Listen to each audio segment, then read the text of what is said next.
Le cyclope Polyphème. Le cyclope au cœur cruel se lève brusquement, saisit deux de mes compagnons et les écrase contre la pierre de la grotte.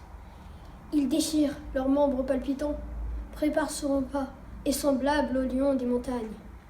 Il dévore les chairs et les entrailles. À cette vue, le désespoir s'empare de nos âmes.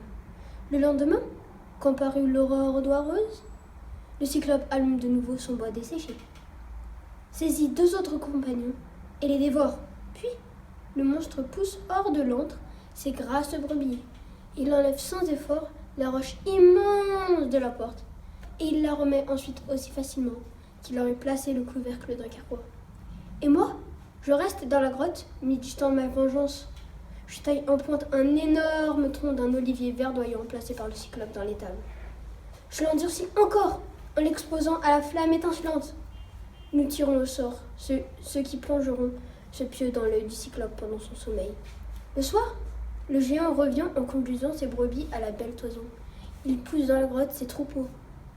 Il soulève l'énorme roche, la replace à l'entrée de sa caverne, s'assied, traite ses brebis et ses chèvres bêlantes et rend les agneaux à leur mère. Puis, il saisit de nouveau deux de mes compagnons et les mange. Alors, je m'approche du monstre en tenant une coupe remplie d'un vin aux sombres couleurs et je lui dis « Tiens, Cyclope, bois de ce vin puisque tu viens de manger de la chair humaine. »